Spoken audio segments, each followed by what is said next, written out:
when you approach in that frame of mind, you are speaking to an audience rather than speaking at an audience.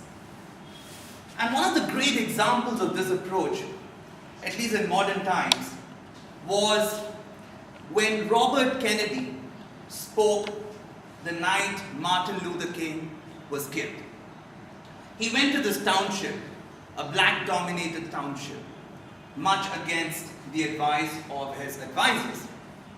And he spoke from his heart. He told the blacks, you have two options. Either you can go down the road of hatred, revenge, and anger against the whites. Or you can go down the road of love, understanding, peace, which Martin Luther stood for. Ladies and gentlemen, that night, all of America was burning. There was violence. But there was no violence in the town where Robert Kennedy spoke. That's the power of public speaking in a conversational mode. Speak from your heart. Relate to that person. Change him, touch him. Rather than rehearse something and put on a performance, which is plastic, doesn't really touch anyone. But of course, public speaking has to be more than just a conversation.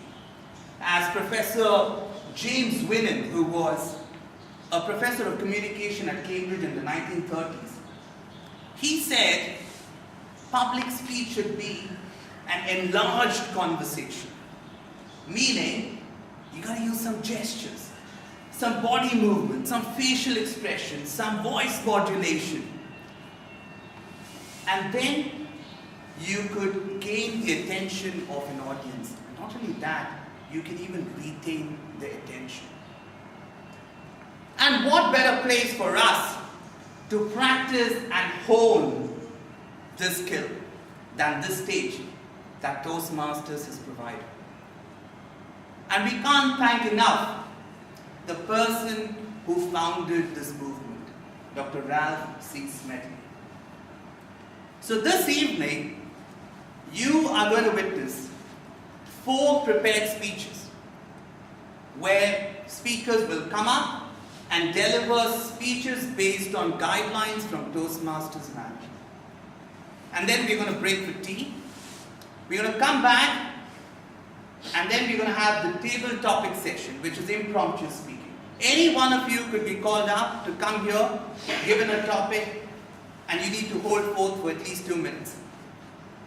And then we will have the all-important evaluation session, feedback time.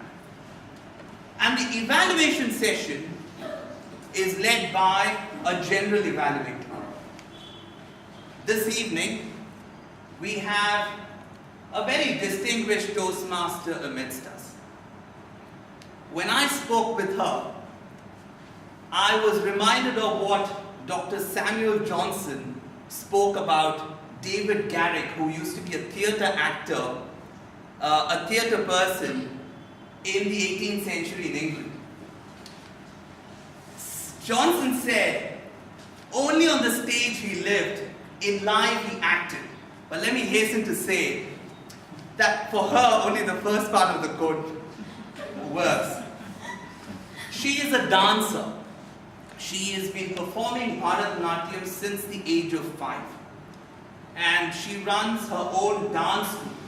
So now you know what I mean when I say she lives on the stage.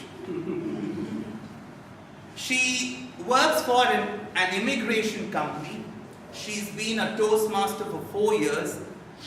She's been with the Sunshine Toastmasters Club. Banjara? Sorry, whoever sent that mail, please. Pardon me, Banjara Toastmasters Club. And when I spoke with her, I asked her what she thought about the concept of evaluation. And she said evaluation should be straightforward, it should motivate the speaker, help the speaker become a better speaker. Ladies and gentlemen, the person I'm talking about is Asha Sarela. Shall we?